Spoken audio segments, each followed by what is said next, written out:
Selamat pagi, Shalom. Saudara-saudara, senang sekali boleh berada kembali di kota kita, di rumah. Setelah 2 minggu kurang lebih kami tidak ada di Nias. Karena pertama anak kami wisuda, si Grace, dan kemungkinan besarnya bulan 9 ini akan kerja di Jakarta. Dan kemudian kami berangkat sekalian jalan ke Jogja, melihat pelayanan di sana juga, teman-teman yang ada di sana, dan juga bertemu dengan anak kita dari sini, Marvel, yang kuliah di masuk kemarin di UGM, jurusannya Pak Jokowi, yaitu jurusan kehutanan. Kami bertemu, ngobrol, cerita, lalu membawanya ke pelayanan yang ada di Jogja.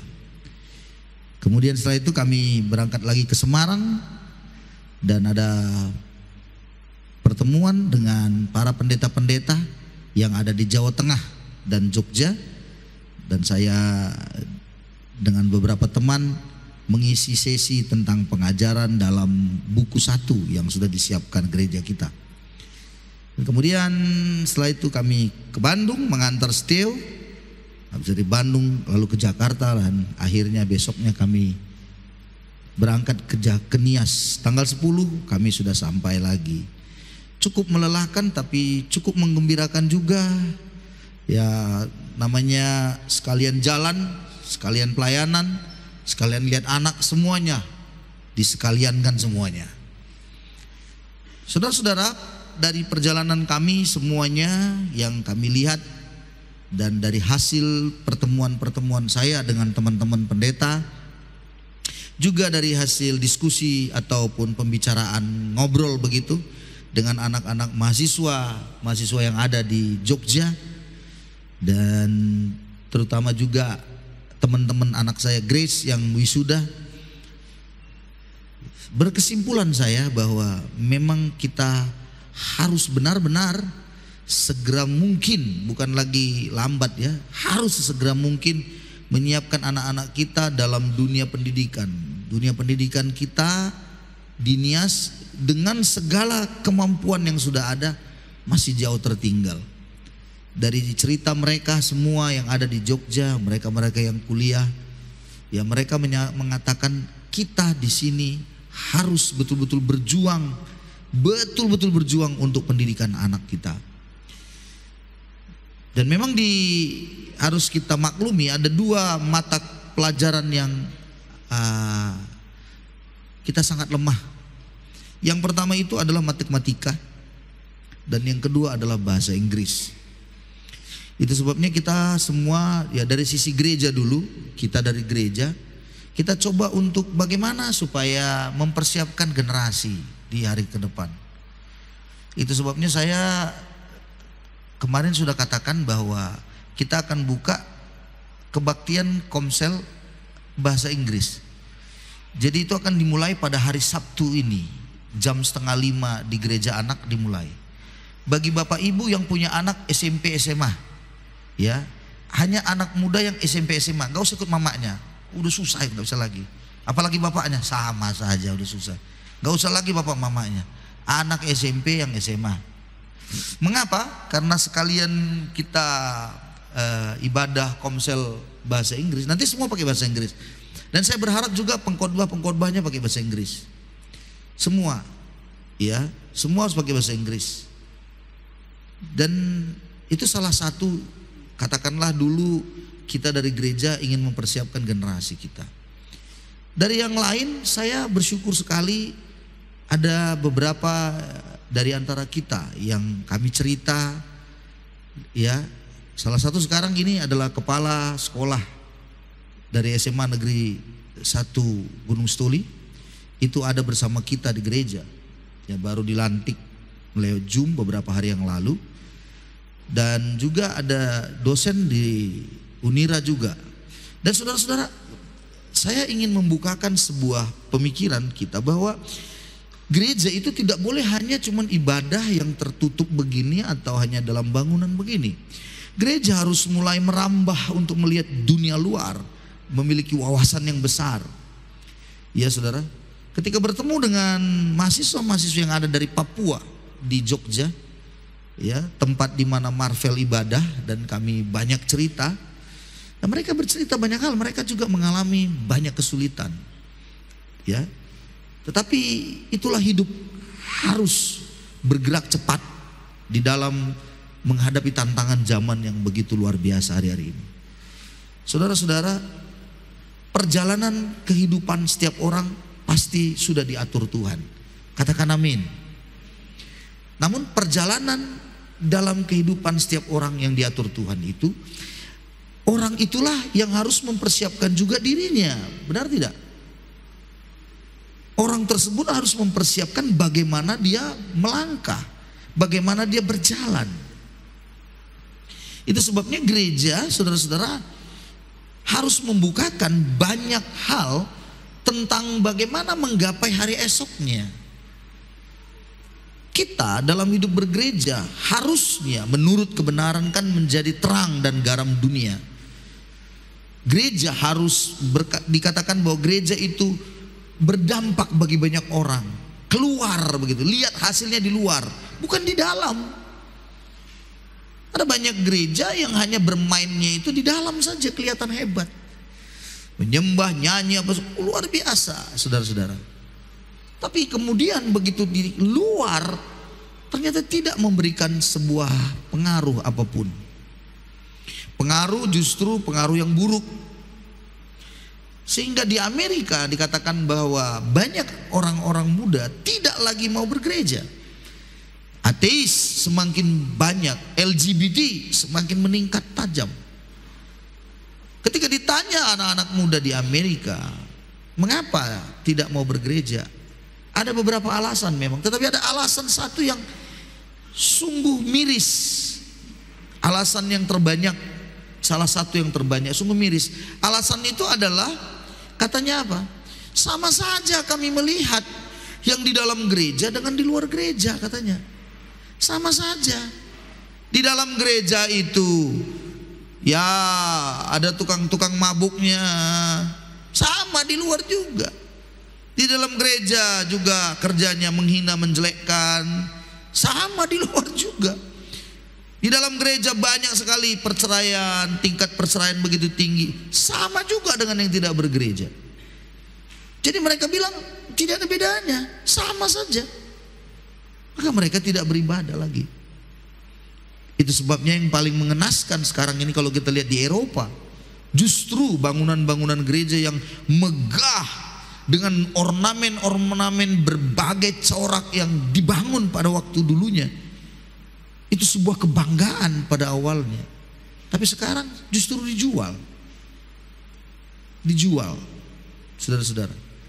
Dan saya mendengar justru dari saudara kita yang muslim ada yang mau membeli sebuah gereja besar di sana yang bangunannya begitu megah. Itulah sebuah tantangan bagi kita. Jangan sampai nanti kita ini semua sudah mati, orang-orang tua ini, terus gereja ini nggak ada isinya. Kemana semuanya anak-anak tadi? Nggak ada lagi mau gereja. Menyedihkan sekali, bukan?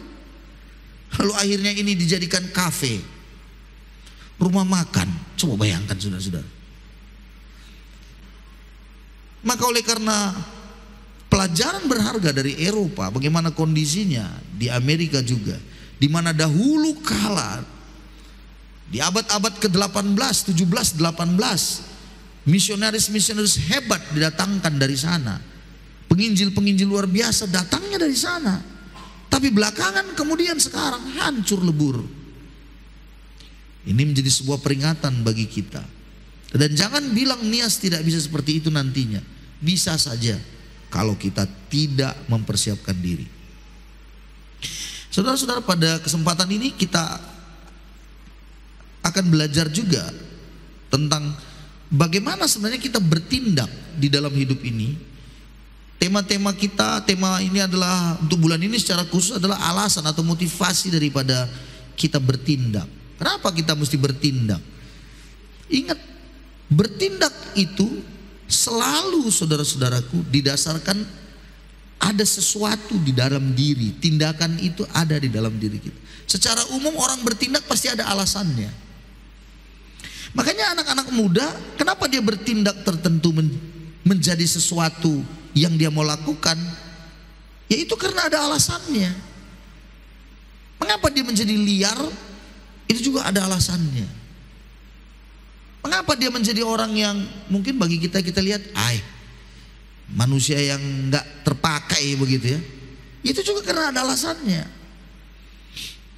Apalagi saya bertemu ada keluarga misalnya gitu, ditanya, berapa anak bapak? Dia jawab, puji Tuhan Pak Pendeta, anak kita itu 4 orang anak kami, dan puji Tuhannya 3 sudah jadi manusia Pak Pendeta, 1 belum. Lah yang 1 itu apa coba? 3 sudah jadi manusia, yang 1 belum. Lah yang 1 belum itu apa coba? Monyet? Kan enggak kan? Maksudnya rupanya 3 sudah jadi manusia itu maksudnya 3 itu sudah PNS. Oh berarti kalau sudah PNS manusia. Berarti yang tidak PNS gunderuwo. Begitukah? Dia juga menjadi manusia, katakanlah PNS, katakan begitu ya. Salahkah? Enggak, bagus. Tapi maksudnya kenapa dia sampai di situ? Pasti dia juga punya alasan dulu. Dia kuliah, dia mau mengejar sesuatu. Jadilah dia seperti apa ada hari ini. Jadi saudara-saudara, tidak bisa tidak. Ada alasan di dalam diri secara umum. Ada orang memang tanpa alasan, ada. Tapi secara umumnya di dalam diri ini kalau mau bertindak sesuatu hal pasti ada alasannya. Kenapa Anda bekerja coba? Kenapa? Pasti Anda bilang ya untuk mencukupi kebutuhan. Alasannya ya untuk makan, minum, mengolahkan anak, mendidik anak, semuanya ya. Dan jangan lupa saudara-saudara, alasan itu akan bisa membuat Anda dan saya, dari situlah tindakan kita itu menjadikan kita hancur atau kita menjadi berkemenangan. Itu tergantung di situ. Saudara-saudara, jangan pernah lupa bahwa di dalam diri ini sebelum kita melakukan segala sesuatu perlu sekali introspeksi, cek. Makanya ayat hafalan kita dalam bulan ini katanya kan, ujilah aku, selidiki aku ya Tuhan, apakah jalanku benar, serongkah gitu. Tindakan itu yang kita lakukan dengan alasan dari dalam, itulah yang akan membawa kita kepada kebahagiaan atau kehancuran, keberuntungan atau justru kekacauan dalam hidup ini. Nah, kita mau lihat beberapa contoh di dalam Alkitab, ya. Dan ini harus diingatin teman-teman, anak-anak kita terutama juga dulu ya, karena kita mau bicara generasi ke depan ini. Coba dia alasannya apa coba? Tanya pada dia, alasan dia sekolah apa coba? Kalau nggak ada suatu alasan yang menggebu di dalam dirinya untuk mengejar suatu, dia akan begitu-begitu aja. Maka oleh karena itu untuk menggugah sebuah motivasi dalam dirinya, ini memang diperlukan sebuah hubungan yang baik, kerjasama yang baik. Kedua orang tua, suami istri, belajar untuk meneruskan ini anak, supaya dia punya di dalam itu benar-benar mau mengejar sesuatu. Ada sesuatu dalam dirinya yang dia tahu dia harus raih begitu. Jadi banyak orang yang nggak punya alasan itu ya kacau-kacau aja lah hidupnya. Mari kita lihat contoh-contoh dalam Alkitab, beberapa alasan-alasan dia melakukan sesuatu. Yang pertama, pertanyaannya, apa alasan Hawa makan buah terlarang? Apa alasannya? Dalam Kejadian pasal 3 ayat 1 sampai 7 dijelaskan begitu rupa di dalamnya bahwa Tuhan memerintahkan sebenarnya, ada percakapan Hawa dengan ular ya, di mana sebenarnya sebelumnya Tuhan sudah memerintahkan semua buah pohon boleh kau makan, kecuali buah pohon pengetahuan baik dan jahat. Jangan kau makan, kalau kau makan mati. Tapi ular langsung bilang, enggak, kau enggak mati. Nanti kau menjadi seperti Allah. Nanti matamu terbuka, nanti kau tahu tentang baik dan jahat. Lalu kemudian apa yang dilakukannya? Dia makan. Alasannya Hawa memakan buah pohon terlarang itu alasannya ingin menjadi seperti Allah.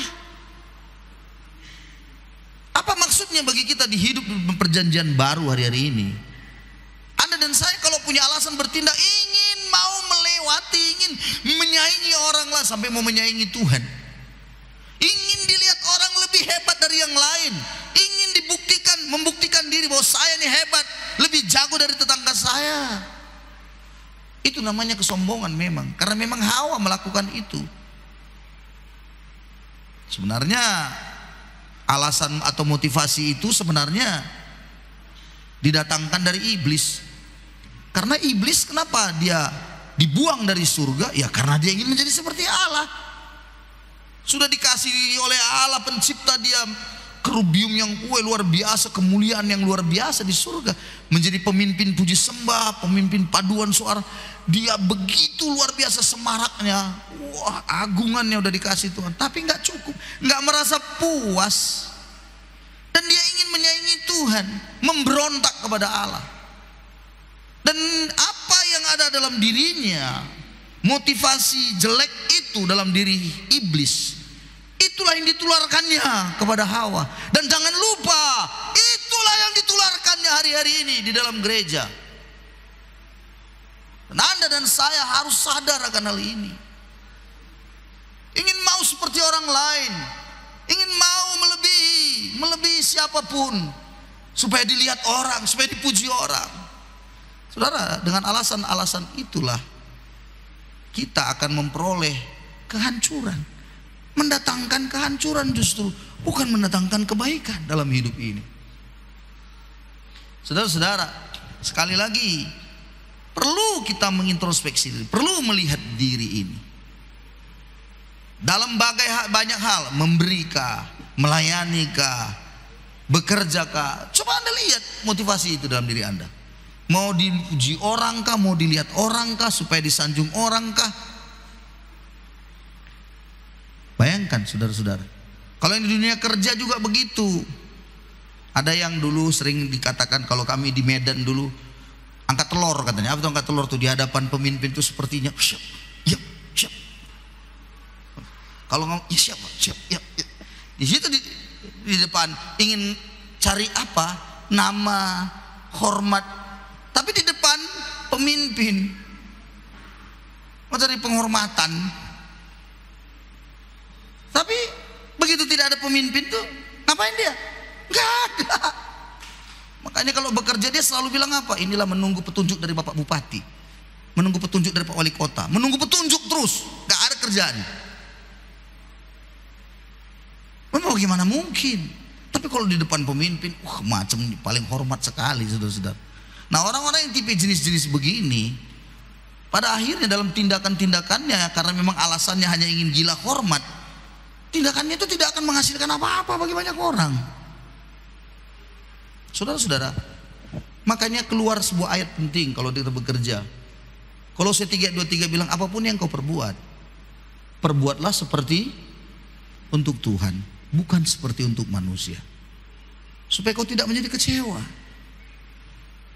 Jadi satu, kalau setiap tindakan kita dengan sebuah alasan ingin dilihat orang, ingin kita menyombongkan diri kita, supaya kita dianggap orang menjadi orang yang hebat, pada akhirnya akan mendatangkan kehancuran.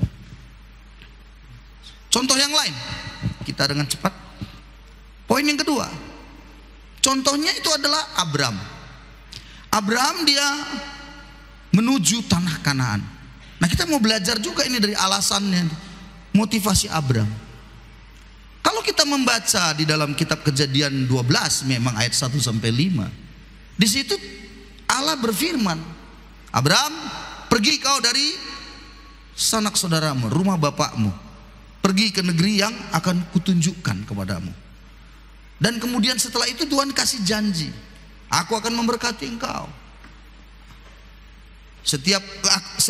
Aku akan membuat namamu masyhur. Yang memberkatimu diberkati, yang mengutukmu dikutuk oleh Tuhan.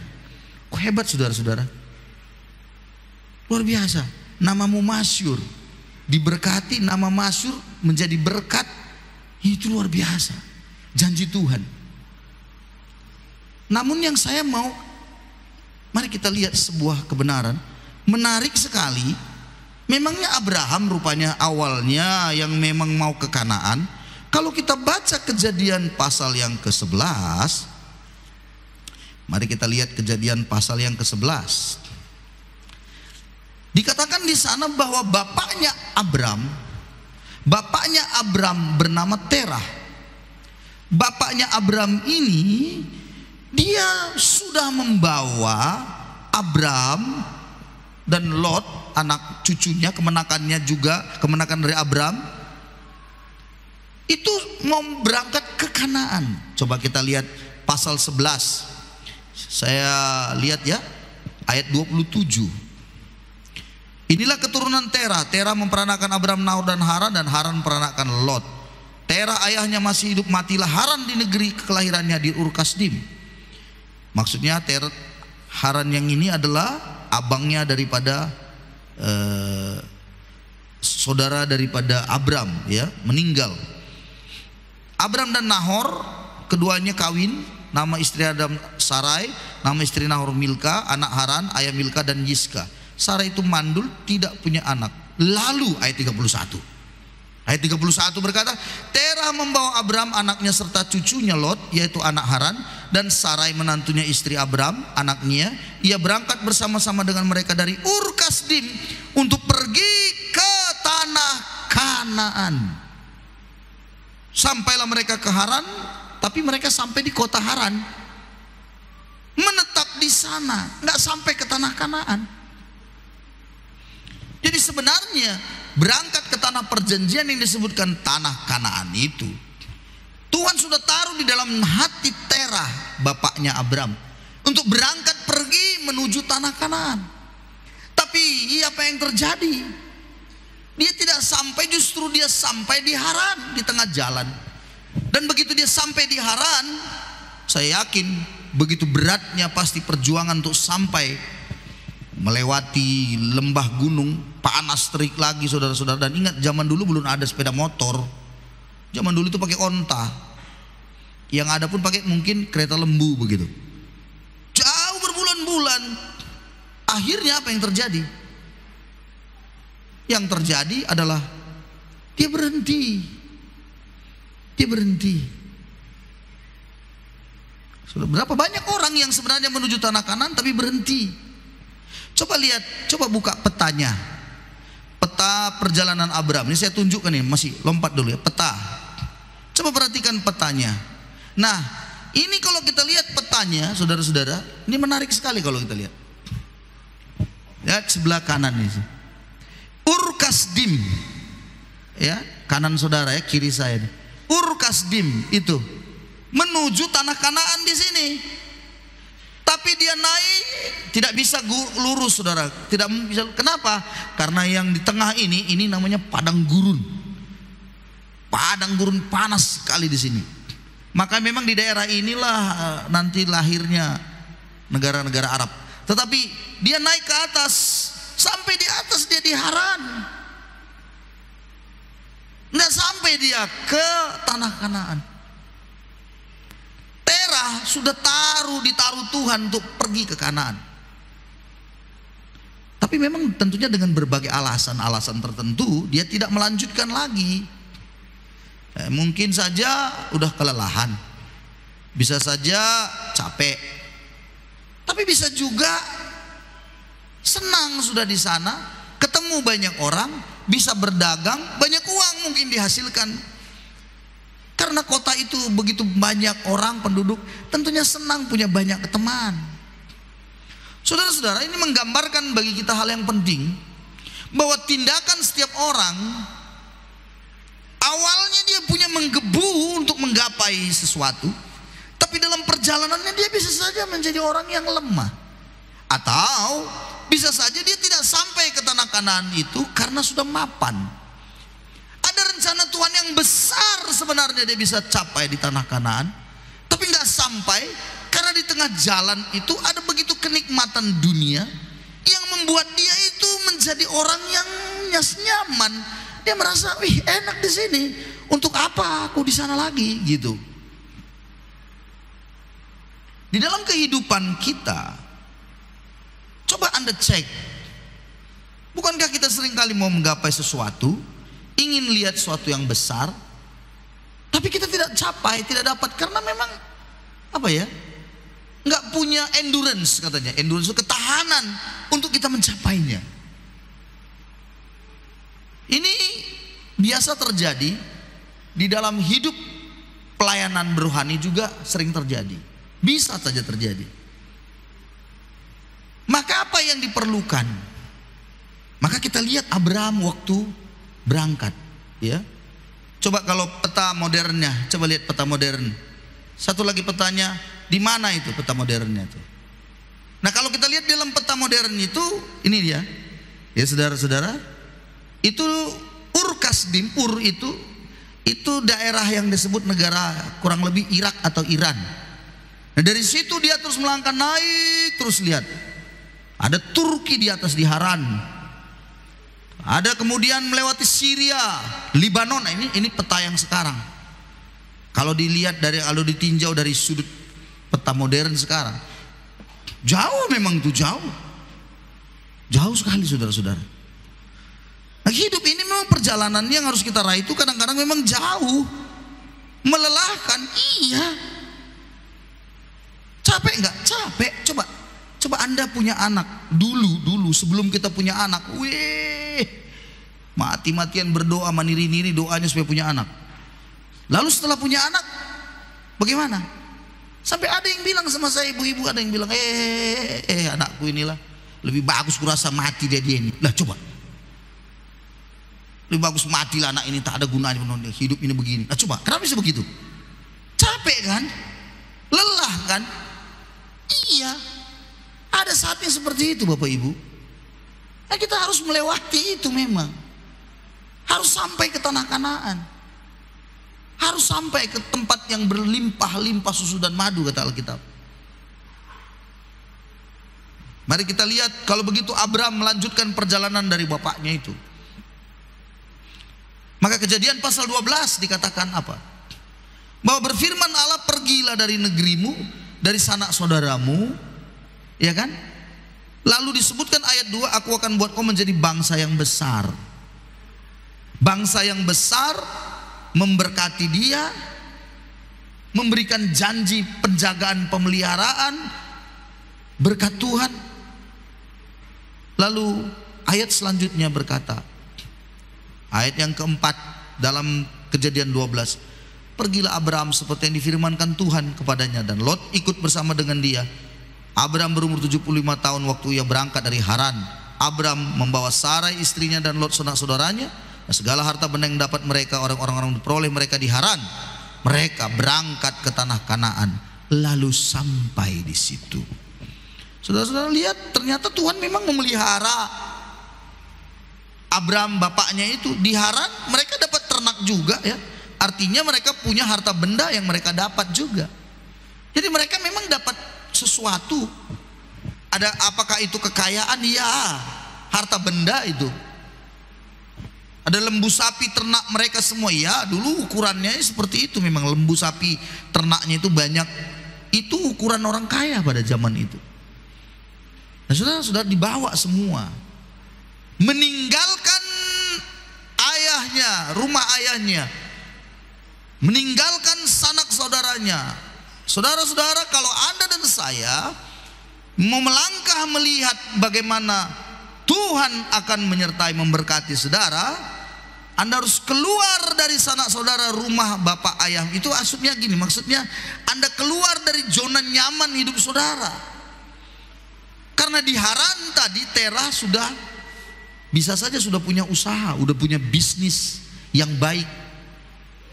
Tapi Tuhan bilang tinggalkan semua, keluar dari situ.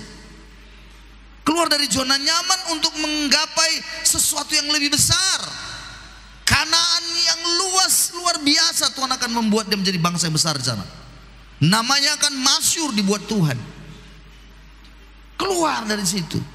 Dan menurut penelitian dari hasil pembicaraan kami di Jogja dengan anak-anak muda di sana, juga termasuk dengan Bapak Pendeta, dia mengatakan bahwa rata-rata anak-anak yang keluar menimba ilmu, keluar dari pulaunya, dari tempat rumah bapaknya, begitu mereka diberikan pencerahan tentang hidup di dalam Tuhan Jogja, begitu mereka benar-benar menjalankannya,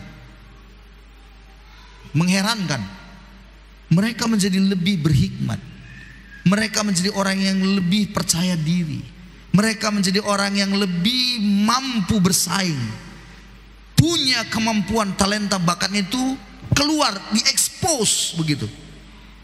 Ada satu orang Karo, saya banyak bicara sama dia, ya, dia dari Kabanjahe, dari kampung saya. Dia kuliah di UGM baru selesai. Dia bilang pada saya, dia panggil saya paman. Walau paman itu kalau orang Karo itu mama. Emang katanya, aku ini begini udah taman, aku gini. Lalu saya bilang sama dia, pulanglah kau, saya bilang. Aku belum mau pulang. Kenapa? Saya bilang, aku mau berkarya lagi di sini. Saya tanya, emangnya kau sekarang kerja apa di sini? Aku waktu itu kuliah di semester akhir, tapi aku sudah punya bisnis. Jadi aku mau geluti bisnisku lagi di sini. Bisnis apa itu? Saya bilang, kuliner katanya. Wah. Waktu saya tanya, memang benar, apa jurusanmu? Aku bisnis manajemen. Bisnis. Memang khusus bisnis itu. Saya bilang, luar biasa kau.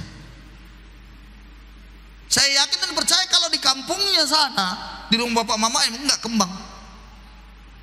Pasti otak pikirannya selalu berpikir, sudah ada bapakku, sudah ada mamaku, begitu ku bilang begini dikasih. Aku bilang ada banyak warisan lagi di kampungnya itu. Tanah semua banyak, luas. Tapi saya memberitahu pada saudara, orang kalau sudah nyaman di dalam kehidupannya yang terperangkap dalam zona nyaman itu akan sulit untuk berkembang. Pasti sulit untuk berkembang. Waktu di sana bertemu dengan anak-anak muda di Jogja itu, saudara, saya sangat bersyukur sekali melihat mereka. Ada dari NTT, ada dari Kupang, ada dari Ambon, ada dari Papua, ya, ada dari Tanah Karo kampung saya, ada juga dari Mentawai. Saudara-saudara, semuanya bercampur, membuat bukan lagi sukuisme yang di situ. Kadang-kadang kita ini kan sukuismenya kuat sekali memang kalau di Sumatera Utara ini.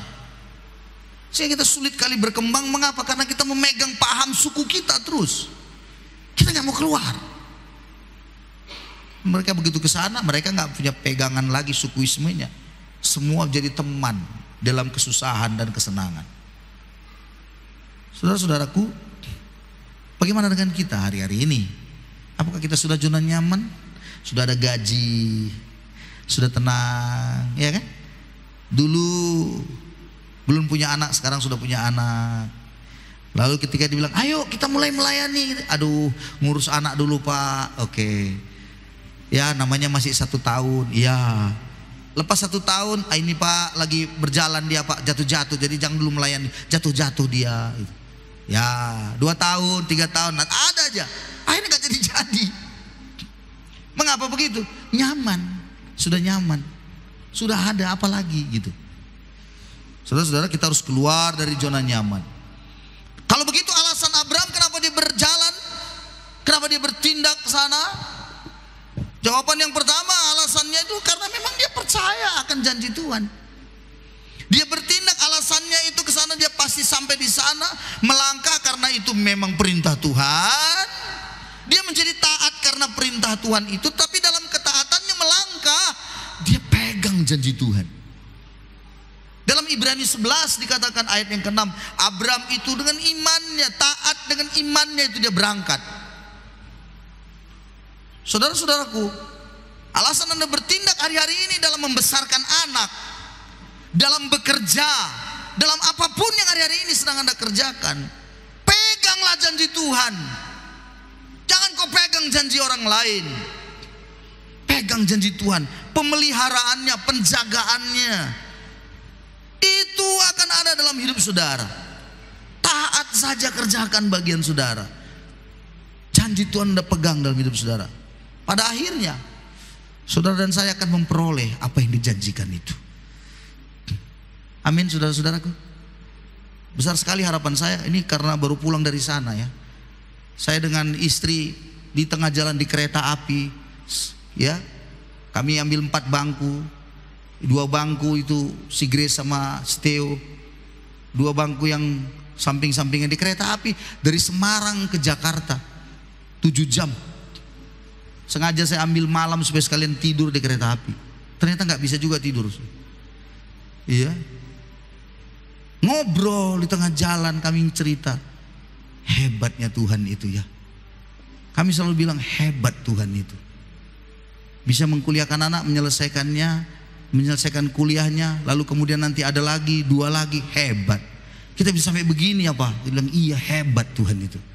Bagaimana Tuhan pelihara, Tuhan berkati. Lalu kemudian kami bersepakat bilang ini harus diajarkan, dibagikan ke dalam jemaat. Supaya apa? Supaya anak-anak mereka, anak-anak kita semua maksudnya, jadi jauh lebih hebat dari kita. Apakah Anda rindu itu? Ya, biar anak-anak kita menggapai hari esok yang luar biasa. Ada di banyak tempat nanti, tidak masalah. Mereka menjadi berkat di banyak tempat. Dari Nias ini akan tampil orang-orang hebat. Itulah harapan kita. Tentunya kalau ada dari gereja ini, ya luar biasa.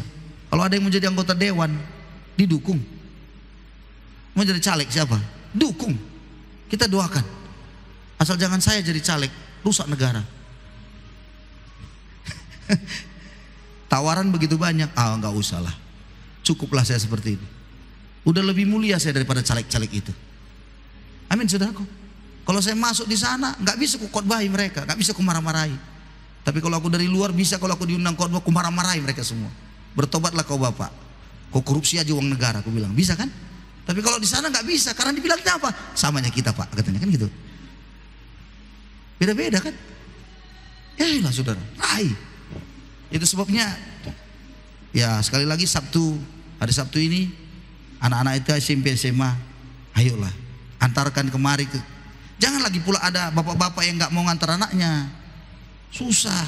Antarkan anak saudara SMP SMA. Kita akan ibadah komsel bahasa Inggris. Jadi sebuah pemula, saya hanya membuka saja, mengawali. Saya percaya banyak di antara kita yang pintar-pintar bahasa Inggris, lebih hebat dari saya, jauh.